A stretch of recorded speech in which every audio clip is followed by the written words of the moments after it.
La suite et la fin, c'est le Togo. Climat, terrorisme, crise économique, FMI, ZLECAf et Banque africaine invités lors de la FIS qui s'est tenue à Lomé au Togo. Le ministre togolais de l'économie et des finances a livré son analyse des dossiers chauds du moment. Parmi ces dossiers, il a parlé de l'économie africaine pour le ministre togolais. Les économies africaines sont encore trop soumises aux banques internationales.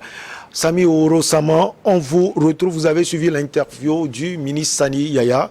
Qu'est-ce qu'il dit concrètement dans l'économie soumise sous les banques internationales? Je pense que d'entrée de jeu, il faut rappeler que M. Sani Yaya est à ce portefeuille-là depuis 2016. C'est un technocrate de grande envergure. C'est quelqu'un qui s'y connaît en termes économiques. C'est véritablement l'un des hommes qui ont la confiance du chef de l'État actuellement. Donc, c'est un monsieur que j'admire beaucoup pour son efficacité et pour la manière dont il conduit la mise en œuvre de la politique économique du chef de l'État. Il faut dire... Allez-y, vous laissez pour l'enfant, c'est un taquet. Allez-y. Vous laissez que je termine mon résumé. Vous savez, nous sommes dans un espace communautaire, lui ou moi, qui a une économie beaucoup plus vivace, qui est vitale. Et quand j'ai suivi un peu le ministre dans cette interview, la première leçon qu'on peut retenir, c'est que l'économie togolaise se porte bien. Contrairement à ce que les gens peuvent dire, nous avons un taux de croissance au cours de l'année dernière de 5,5%. Il a dit que nous espérons avoir un taux de croissance de 6%. Nous avons une dette qui n'est pas au-delà de ce qui est la règle au sein de l'UEMOA, qui aujourd'hui avoisine 61% de notre PIB, ce qui n'est pas meilleur, mais ce qui est acceptable par rapport à d'autres pays comme la France et d'autres pays européens, contrairement à ce que les gens peuvent faire croire. Nous sommes dans des pays où nous avons accusé un retard en termes de développement infrastructurel. Nous n'avons pas d'infrastructure qui puisse permettre de soutenir notre économie. Donc nos pays ont ce devoir-là de s'endetter, mais avoir la capacité de gérer la dette-là pour permettre à ce que nous puissions arriver à un niveau de développement assez soutenu. Ce qu'on pourrait dire par rapport à ces déclarations, c'est qu'il s'est rendu compte que les banques avec qui nous coopérons dans le cadre de nos programmes, de nos projets de développement, ne connaissent pas assez ou connaissent insuffisamment la réalité africaine. Donc nous avons besoin d'assurer une certaine souveraineté sur le plan financier, sur le côté accompagnement de nos projets et programmes économiques. Donc, nous avons besoin des banques qui comprennent la réalité africaine, qui sont des banques panafricaines, qui ont des capacités financières assez solides pour permettre de soutenir l'économie. Donc, si nous arrivons à mettre en place toutes ces structures-là, tout ce mécanisme-là, nous n'aurons pas besoin d'aller voir le FMI. Nous n'aurons pas besoin d'aller voir la Banque mondiale, qui ont des exigences qui parfois ne répondent pas véritablement à notre réalité. Et que l'économie, il a bien souligné que l'économie doit être portée par le secteur privé. Et il a salué véritablement cet événement qui a eu lieu, qui est porté par le secteur privé. Le African Financial Industry Summit, qui s'est tenu à Lomé, est une preuve palpable que Lomé se positionne aujourd'hui comme l'une des porte-voiles ou l'une des portes d'entrée en termes économiques au sein de l'UEMOA, mais beaucoup plus sur le plan africain, où nous avons aujourd'hui les grandes institutions bancaires qui sont installées dans notre pays, où nous avons de plus en plus de banques qui s'installent, où nous avons un taux de bancarisation qui évolue véritablement à un taux intéressant, où nous avons un secteur public, un secteur privé dynamique, accompagné par un secteur public qui opère des réformes pas possibles. Et vous êtes au courant que cela nous a valu le programme américain là, le Compact, je sais pas le nom exact, mais c'est des retombées. Le Millennium Challenge.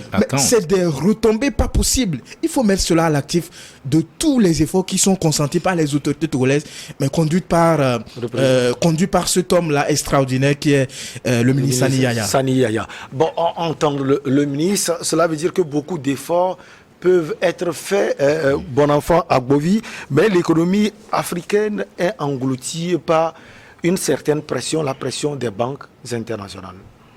Mais c'est une réalité. Avant que je n'arrive là, j'aimerais rappeler à mon jeune frère que l'un de dit qu'il a passé au travers la question que vous l'avez posée, mais il a fait des éloges. Il a cité des chiffres. Le PIB, le taux de croissance. Le taux de croissance, il parle de 5,5%. On va poser une question sur cela tout à l'heure. Est-ce qu'on ressent cela? Dans tout ça, en réalité, si nous avons des retombées qui vont un peu vers la population, si les retombées de ces trucs-là vont un peu vers la population. Vous ne voyez pas de retombées, c'est ce que vous voulez dire? Tout le monde dit ça. Ce n'est pas moi qui le dis. Tout le monde sent ça. Bon? Vous savez, notre taux de croissance qui va à 5,5%, ça fait quoi à la population lambda? Non, c'est ça. On peut lui donner des réponses. Non. Et il chute et vous allez lui avant de retrouver Donatien. Maintenant, moi, ce que le ministre a dit, ce n'est pas surprenant. Il le savait depuis que les banques... Oui, il le savait depuis que les banques... il a fait l'éloge maintenant. Il s'y connaît. Bon, le ministre Yaya... Lui, il est parti. Oui, le ministre Yaya... Il est juriste, il est économiste. Oui, le ministre Yaya... Ben, il est juriste. Il est économiste également. Il a donné l'éloge économique. Le ministre Yaya n'est pas un petit poids. Maintenant, c'est aujourd'hui, à la veille de 2023, qu'il reconnaît ça, je me dis qu'il pouvait être en retard. Parce que quoi? Parce qu'il savait ça. Il savait que qu'est-ce que lui peut faire? Non, ce n'est pas lui seul. Ce n'est pas lui seul. Vous avez parlé maintenant des banques africaines sont englouties par le poids. Donc ce n'est pas seulement le Togo. Ce n'est pas seulement le Togo. Il y a d'autres ministres qui peuvent sortir également. Ça veut dire quoi? Nous sommes là, nous écoutons des fois, il y a ce sommet des ministres des Finances tenus ici. Qu'est-ce qu'ils disent dedans? Ça dit tous les pays, tous les ministres africains des finances savent que c'est comme ça, que nos banques sont englouties par les banques internationales. Maintenant, à eux de créer un mécanisme pour pouvoir sortir de ce carcan. Sinon, mais je ne sais pas. Ici, on était ici quand le professeur Robert Doucet avait dit quelque chose. Nous avons dit que c'était bien. Ils ont compris. Maintenant, il faut qu'ils... Maintenant, les ministres des finances des pays africains qui savent que nos économies sont englouties par c'est pour cela qu'ils sont allés à l'école. Il faut qu'ils créent un mécanisme, un système pour voir comment il y aura disparité ou bien parité entre les économies et les autres pour faire sortir le peuple de la pauvreté. On va retrouver Sami Ouro Sama tout à l'heure. Ben, je vais poser cette question à vous, Donatien Aoizo. Je ne sais pas si vous avez la réponse. Les économies africaines englouties par les banques internationales. Comment justement ces économies sont englouties? C'est vrai que je ne sais pas si vous êtes économiste, mais bon. Bon, ça c'est juste au lycée. Mais bon, on est tous économistes dans la vie. Hein. Ouais. Tant est que nous dépensons chaque jour. Mais j'aimerais ici souligner le côté macroéconomique que Ouro-sama a soulevé. C'est le côté macroéconomique ne se ressent pas trop dans l'assiette, disons, de la famille à la maison. Et le souci que nous avons aussi dans notre pays, je ne veux pas dévier de la question, mais c'est que l'argent ne circule pas dans le pays. Nous n'avons qu'une classe haute en haut et une classe basse en bas. Il n'y a pas de classe intermédiaire. Si c'est que l'argent circulait, je vais juste faire hier. Ça fait longtemps, vous n'allez plus rencontrer de l'argent par terre. Très longtemps, parce que il y a plus jusqu'à ce que tu ne fasses pas mégarde tomber même 100 francs. Vous ne pouvez pas perdre votre sou, hein, je parie. Ça, oui. Vous étiez content que les gens perdent leur argent. J'espère que Ouro-sama aussi avait eu à prendre par terre et n'avait pas froncé la mine quand il avait pris par terre. Donc revenons à votre question. Il n'en a plus. Ça fait un moment. Comment ces économies sont englouties? Oui, ces économies sont englouties surtout avec notre dépendance des aides, oui, et surtout avec les mécanismes de Bretton Woods, les ajustements qu'ils sont en train de nous faire, sans oublier qu'on vient nous faire des allègements de dettes. Je me pose la question avec le on a vu le Ghana récemment. Qui a voulu faire cela solo, mais finalement le Ghana est revenu vers le FMI. Oui. est-ce que finalement on sent véritablement que ce sont les Africains plutôt qui demandent des aides à ces institutions de Bretton Woods? Ce que je suis en train de voir, c'est que nous-mêmes, nous ne consolidons pas nos propres finances et que nous laissons dépendre de l'extérieur. Nous laissons dépendre. Certains ont les matières à l'intérieur ici. On prend l'exemple. Vous avez le phosphate ici. Vous vendez ce phosphate-là de manière brute à des pays qui transforment ces phosphates et qui vous revendent cela en produit fini. Je parle juste du café, du cacao, où c'est maintenant que nous avons du chocolat que nous faisons nous-mêmes. Mais avant, nous vendons le café, le cacao, et on nous ramène du chocolat. C'est que nous-mêmes, nous ne prenons pas soin de notre propre économie. Nous n'injectons pas l'argent dans le circuit pour que l'argent puisse tourner. Si l'argent tournait, vous voyez un tout petit peu au Ghana, lorsque vous faites un petit business, vous avez de l'argent, mais leur système est un peu verrouillé de telle sorte que vous allez dépenser l'argent dans le pays.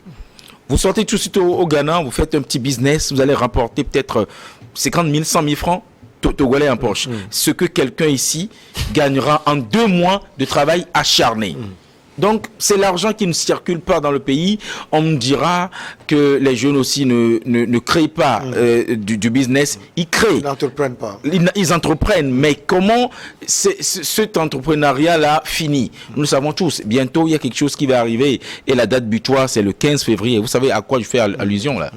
Alors, oui, Samir, vous voulez répondre à bon enfant Bovi et peut-être nous aider encore. C'est vrai que Donatien Aouzo a répondu à la question. Alors, le ministre, il parle de quoi précisément? Mais vous savez, quand on parle du taux de croissance, il faut que les gens qui ne comprennent pas essaient de comprendre d'abord avant de porter des jugements. Parce que quand on parle de croissance, il ne suffit pas de penser que cela va consister par exemple à faire de la redistribution des ressources ou des dividendes. Vous n'avez pas participé au capital. Nous ne sommes pas dans une société ou dans un mécanisme où vous apportez un capital et à la fin de l'exercice, on vous partage les dividendes. Nous sommes dans un pays bien structuré, bien organisé, où quand tu as un taux de croissance, ça se ressent par la construction des infrastructures économiques, la construction des infrastructures sanitaires et scolaires. Nous avons vu les salles de classe qu'on construit, les gens pensent que l'argent vient d'où? Les centres de santé qu'on construit, les gens pensent que l'argent vient d'où? Les réformes qui sont opérées dans le secteur de l'eau, où le gouvernement envisage à ce que plus de 50 000 citoyens puissent avoir accès à l'eau potable en zone urbaine et plus de 2 millions et quelques en zone rurale. Les gens pensent que ça vient d'où? Vous voulez dire que ce sont les retombées? La création des emplois, par exemple, avec la mise en place de la plateforme industrielle, avec l'installation des industries et la création des emplois pérennes, et d'autres programmes qui sont mis en œuvre pour permettre à ce que d'abord qu'on puisse créer de l'emploi, pour qu'on puisse ajouter de la valeur à l'économie et que les gens aient une source de revenus. Il ne faut pas que les gens oublient que nous sommes jalonnés par deux événements majeurs, la crise de Covid-19 et ensuite la guerre en Ukraine. Cela voudrait dire que nos économies sont dépendantes de l'étranger. C'est ce que le ministre essaie de dire. Et il faut aussi ajouter que l'Afrique est constituée de beaucoup plus des banques commerciales. Donc, quand vous avez un projet qui dure 15 ans, qui dure 20 ans, qui dure 30 ans, il est impossible d'avoir un crédit ou un prêt d'une banque commerciale parce que c'est les gens qui déposent leur argent. Et ils ont besoin de ça à court terme, c'est-à-dire 3 ans, 2 ans, et pour certains, à 5 ans. Donc, nous n'avons pas des institutions qui sont capables de fournir des prêts à un certain niveau à des États dont le remboursement va prendre peut-être 20 ans, 25 ans dans le cadre des contrats de partenariat public-privé. C'est quand même extraordinaire de comprendre, de ne pas apercevoir tous ces éléments-là, parce que les gens s'attendent que l'argent vienne, atterrir dans leur poche et tout ça là. C'est macroéconomique. Quand notre ami parle de l'argent ne circule pas, mais l'argent qui circule ailleurs là, ça vient d'où? Ou l'argent qui circule dans les autres pays, ça vient d'où? Vous savez, mais Michel, il n'y a qu'une seule manière de pouvoir avoir de l'argent. Soit vous avez une activité génératrice de revenus, c'est-à-dire que vous avez une activité qui vous rapporte de l'argent, soit vous êtes employé, et à la fin vous avez un salaire. Mais l'argent va circuler comment? Quand vous avez un marché de moins de 3, 4, 5 ou 10 millions, des personnes qui sont capables d'acheter les choses, où vous avez plus de 1000 entrepreneurs, où tout le monde veut vendre. Je ne sais pas si vous comprenez. Nous avons besoin que les entrepreneurs se structurent en des groupes qui soient assises et qui développent des produits assez diversifiés. Et qui va acheter? Mais il y aura le marché. C'est pour ça quand vous êtes une grande structure, qui va acheter? La personne doit avoir. J'aille à la fin de mon raisonnement. Quand vous êtes une grande structure, quand vous n'êtes pas un entrepreneur individuel, vous êtes une grande structure. Nous sommes dans l'espace communautaire de plus de 100 millions d'habitants. D'abord, nous sommes dans l'espace CEDEAO de plus de 150 ou 200 millions de probables acheteurs. Nous sommes dans l'espace UEMOA de plus de 45 ou 50 millions de potentiels acheteurs. Nous sommes dans la zone ZLECAf avec plus de 300 à 350 millions de potentiels acheteurs et avec plus de 200 ou 250 millions de diversité commerciale. Mais vous avez marché pour aller à la conquête. Mais vous ne pouvez pas. Il faut qu'on se structure. Il faut se structurer. Nous avons des banques, nous avons besoin de notre souveraineté financière. C'est ce que le ministre a dit. Aujourd'hui, nous avons des banques comme la BOAD, nous avons la BIDC, nous avons la BAD, qui ont des capacités de financement très limitées. Nous avons besoin des grands groupes qui soient à la hauteur de la Banque mondiale en Afrique, qui soient à la hauteur de la Banque européenne en Afrique, qui soit à la hauteur du FMI en Afrique. C'est en cela que nous allons prendre notre souveraineté financière en main et ne pas dépendre de l'extérieur, parce que eux ils ne maîtrisent pas notre environnement socio-économique, parce que eux ils ne maîtrisent pas l'Afrique totalement, parce que eux ils ont des exigences qui ne répondent pas à nos attentes. Et le vœu, et pour rappeler à ce que Bonafont a dit, il faut que je lui dise que le ministre des Finances est l'actuel président du Conseil des ministres de l'UEMOA. Ça veut dire que ces questions-là ont déjà fait objet de discussion au niveau de l'UEMOA, et c'est de la même façon que ces sujets-là sont débattus au niveau de la CEDEAO, au niveau de l'Union africaine. Il ne faut pas qu'il croie que c'est maintenant que le ministre a cette idée-là. C'est l'occasion qui s'est présentée parce qu'il a été interviewé sur la situation économique de son pays et de l'espace. Il a profité pour parler de ça. Alors, bon enfant, ce qui est intéressant, le ministre actuel des Finances du Togo était un ancien banquier. Il est passé par l'Ecobank et le groupe ivoirien NCA. Il connaît les rouages de ce qu'il avance. Alors, bon enfant, Bovi, on peut également penser aux solutions proposées par le ministre pour sortir de la dépendance là dont il parle des banques internationales. Vous savez, moi je ne suis pas économiste. Je ne suis pas banquier. Celui qui l'est, c'est à lui on a confié le ministère là. Il est en train de gérer. Maintenant, lorsqu'il constate que leur économie dépend des économies internationales, des banques internationales, ben, il faut créer des solutions. Il faut créer des solutions que de me rappeler ce que je sais déjà. Vous savez, quand M. Ouro a cité les deux événements que tout le monde cite toujours, auquel on ne veut pas échapper. Finalement, ce sont des alibis. Le problème, c'est quoi? Le problème, même avant Covid, c'était quoi? C'est maintenant même que le taux dont nous parlons est élevé, même avec Covid. Ça veut dire qu'il y a quelque chose à faire quelque part. Je ne suis pas ici pour défendre le ministre. Je ne suis pas ici pour dire que ce que le ministre a dit, il n'a pas bien dit. C'est-à-dire qu'il a dit par rapport à ce qu'il connaît. Je me dis qu'au lieu de reconnaître ceci, que nos économies, dont il est le garant, il est devant, mais il faut qu'il nous propose des mécanismes pour qu'on sorte de là. C'est un coup. C'est pourquoi je dis, les mécanismes sont j'ai le droit de dire que notamment la réforme monétaire. J'ai le droit que l'Afrique j'ai le droit de lui rappeler. J'ai le droit de lui rappeler que ce qu'il est en train de faire, il n'a qu'à le faire vite.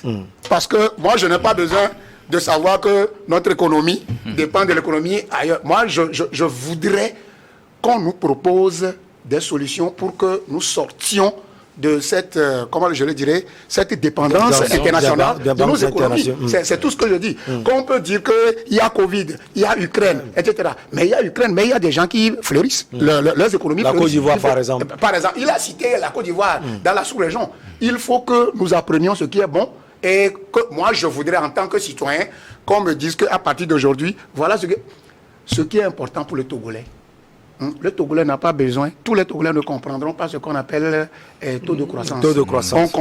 On construit des routes, on construit des hôpitaux, on construit des écoles. Ce n'est pas ce que le Togolais veut. Il veut manger. Le Togolais, non, toi-même tu le sais, le Togolais veut manger maintenant. Donc, les débats autour de ceci, comme en RDC, le lien là ne peut pas parvenir à tout le monde, la compréhension de ce taux ne serait pas au niveau de tous les Togolais. Mais le problème, le Togolais veut des solutions immédiates. Justement, ces solutions sont en cours selon Samir Ourosama. Alors, Donatien Awezo, oui, solutions en cours, on veut des solutions, c'est très capital et ça va être intéressant. Mais quand on voit des fois des économies africaines, je donne toujours l'exemple du Ghana avec le président Nana Akufo-Addo qui est venu et qui propose quelque chose qui peut faire sans les institutions de Bretton Woods. Finalement, après quelques temps, on retourne vers ces institutions. Est-ce qu'il ne faut pas prendre assez de temps, mûrir les idées, pas seulement au niveau de la sous-région, mais aussi au niveau sur le plan africain, avant de pouvoir proposer des solutions? Ça aussi, c'est depuis que l'Afrique a été sclérosée à ces états-là, chacun prend sa tangente avec son pays, chacun prend... on parle de souveraineté, voilà, nous sommes un état souverain, mais quand on a besoin d'aide, on court vers d'autres personnes et on perd en même temps sa souveraineté. C'est pour dire que ça sera très difficile. Ceux qui rêvent des États-Unis de l'Afrique, ça sera très difficile parce que chacun veut d'abord tirer le drap vers son côté, chacun prêche pour sa chapelle et ça nous sera très difficile de pouvoir faire un truc commun en Afrique. Donc cette partie où nos ministres des Finances surtout doivent se réunir et puis nous sortir un module du 2010 voilà, probant, je suis sûr qu'ils sont en réflexion. Comme on le dit, quand votre femme est aux toilettes et ne sort pas vite, c'est vous qu'il est en train d'entretenir. Donc, nous osons croire, nous avons foi en eux. C'est quel proverbe ça? C'est le proverbe de quel pays? Tu fais quoi de bien?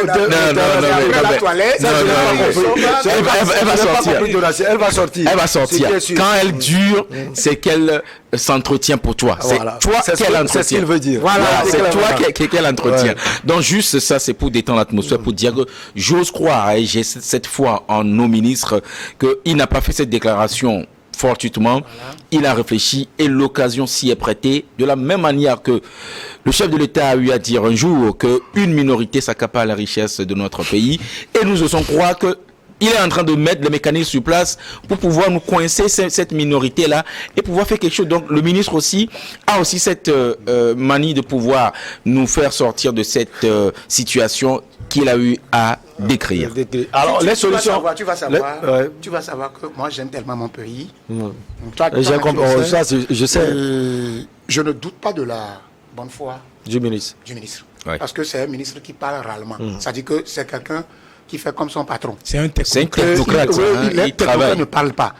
Donc aujourd'hui, s'il sort, parce que je ne l'ai jamais écouté, quand je l'écoute aujourd'hui, je sais que comme il ne parle pas habituellement, ça veut dire qu'il a mis, quand chez nous, on dit quand un aveugle veut te jeter une pierre là, ça veut dire qu'il a déjà posé le pied sur la pierre. Donc, je ne doute pas de ce que les réflexions sont en train d'être faites pour que nous sortions, nos économies sortent de cette dépendance internationale pour que l'assiette, le panier de la ménagère. C'est si important pour vous. Samir, pour tout le monde, pas pour moi. Pas pour vous, ça. Pour moi aussi. Pour vous. Alors, Samir Ourosama, vous l'aviez dit tout à l'heure, les solutions, on essaie de les trouver, lesquelles précisément? Oui, les solutions, on essaie de les trouver, mais ce qu'il faudrait aussi rappeler aux gens et à tous ceux qui nous suivent, c'est-à-dire que la situation socio-économique est très difficile partout. Le président français, vous l'avez suivi, il a à l'orée du traditionnel 7 juillet, leur fête 14 l'heure traditionnelle de 14 juillet, il a demandé aux Français d'être plus sobres. Que le temps de l'abondance est passé. Le temps de l'abondance est passé. Donc il faudrait peut-être faire l'économie de l'énergie. Il faudrait faire l'économie de l'énergie. Et il faudrait faire l'économie de ce qu'on mange et tout ça là. Et il faudrait être sobre dans tout ce qu'on fait. Aujourd'hui, qu'est-ce qui se passe? Vous allez même dans des maisons où les gens en ont tellement, ils mangent à leur faim et ce qui reste, ils jettent. Tandis qu'à côté, d'autres sont là. Ouais. Donc, c'est la solidarité qu'il nous faut en Afrique. Il faut être solidaire. Il faut se préoccuper de son voisin qui est à côté. Même la religion nous enseigne cela. Ouais. Il faut se préoccuper de son voisin qui est à côté. Est-ce qu'il a mangé? Est-ce qu'il n'a pas mangé? Quel est le problème? Aujourd'hui, les gens sont occupés à courir derrière la richesse. Ils veulent se remplir la poche véritablement. Il ne veut pas partager. C'est tout comme si quand il va mourir, on va l'enterrer avec toutes ses richesses. C'est seulement la mentalité africaine. C'est des conneries africaines, ça. Mais ce que je voudrais dire, plus précisément par rapport à votre question, c'est-à-dire qu'il y a des réformes qui sont amorcées au plan africain. La première réforme, c'est que l'idée, c'est qu'on ait, on a encore 2 minutes. L'idée, c'est qu'on ait une monnaie commune. C'est-à-dire qu'au sein de la CEDEAO, on réfléchit et pour étendre cela à l'Afrique. Quand nous avons une monnaie commune, ça facilite les échanges. Donc, nous avons un taux fixe par rapport aux monnaies étrangères. C'est ce qui fait que beaucoup de pays africains ont des difficultés aujourd'hui. La deuxième réforme, c'est qu'on arrive à mettre en place des institutions financières assez fortes, assez efficaces, qui sont capables d'accompagner nos États sur des grands projets. Il ne faut pas qu'on aille recourir au financement chinois, au financement américain, au financement japonais. Il faut qu'en Afrique, qu'on ait des banques fortes qui soient capables de financer, de soutenir l'économie de nos pays africains. De 2 et de 3, il faut que les gens se mettent au travail. C'est grâce au travail qu'on finira par s'en sortir. Il ne faut pas que les gens pensent que la richesse ou le taux de croissance va être redistribué automatiquement dans le panier de la ménagère. Cela va se ressentir par l'effort de travail qu'on fournit régulièrement. Et à partir de cela, puisque lorsqu'on travaille énormément, on produit de la richesse. Et lorsqu'on produit de la richesse, la rémunération aussi va connaître une certaine valorisation. Si aujourd'hui en Côte d'Ivoire, il y a une certaine valorisation, si au Bénin, on augmente le SMIC, c'est parce que ces pays-là, par rapport à leur PIB, ils travaillent. Ils sont en avance par rapport à notre pays. Nous ne travaillons pas assez suffisamment. Je pense qu'il faudrait que le 31 décembre, quand le chef de l'État va prononcer le discours à la nation, qu'il faudrait qu'il rappelle à chaque Togolais, à chaque Togolaise, sur la nécessité d'aller travailler, de ne pas s'asseoir sur les lauriers. En 30 secondes. Il a tout dit. Bon, selon lui, mais moi je ne vais pas continuer trop. Je voudrais lui rappeler que quand le président français a dit le temps de l'abondance est fini, il a reconnu déjà dans la vie des Français qu'il y avait eu un temps de l'abondance. Et maintenant, il lui demande de modérer. Donc, il n'y a pas de temps d'abondance. Nous avons eu le temps d'abondance au Togo. Il va répondre. Et il va répondre. Vous êtes payé à la fin du mois. Donatien, un dernier mot. Moi, je suis juste choqué un tout petit peu qu'on parle du Togolais qui doit encore plus travailler, des gens qui travaillent comme des éléphants mais qui mangent comme des souris. Dans ce pays, ils sont nombreux. Des gens travaillent comme des éléphants, mais mangent comme des souris. Non, moi je suis juste en train de... Non, je ne vous accuse pas. Je suis juste en train de fustiger certains chefs d'entreprise, certains promoteurs de services qui payent mal à leurs employés, qui travaillent beaucoup. Je veux même pas aller là-bas parce que quand on veut parler d'établissements privés, ça c'est grave. Des gens qui travaillent, qui sont encore payés à 30 000, 25 000, 35 000. Ouais, on doit revoir cela. Ça a été un plaisir de vous avoir sur ce plateau. Vous êtes analyste sociopolitique, expert, interprète et traducteur agréé. Merci également à Bonenfant Agbovi, enseignant analyste politique. Nous disons merci à notre ami Samir Ourosama, juriste de formation, défenseur des droits de l'homme. On va présenter les vœux la semaine prochaine. Ne vous inquiétez pas, ça a été un plaisir de vous avoir. Donc, excellente semaine à vous. Excellente semaine également à nos chers amis, toujours branchés. À bientôt.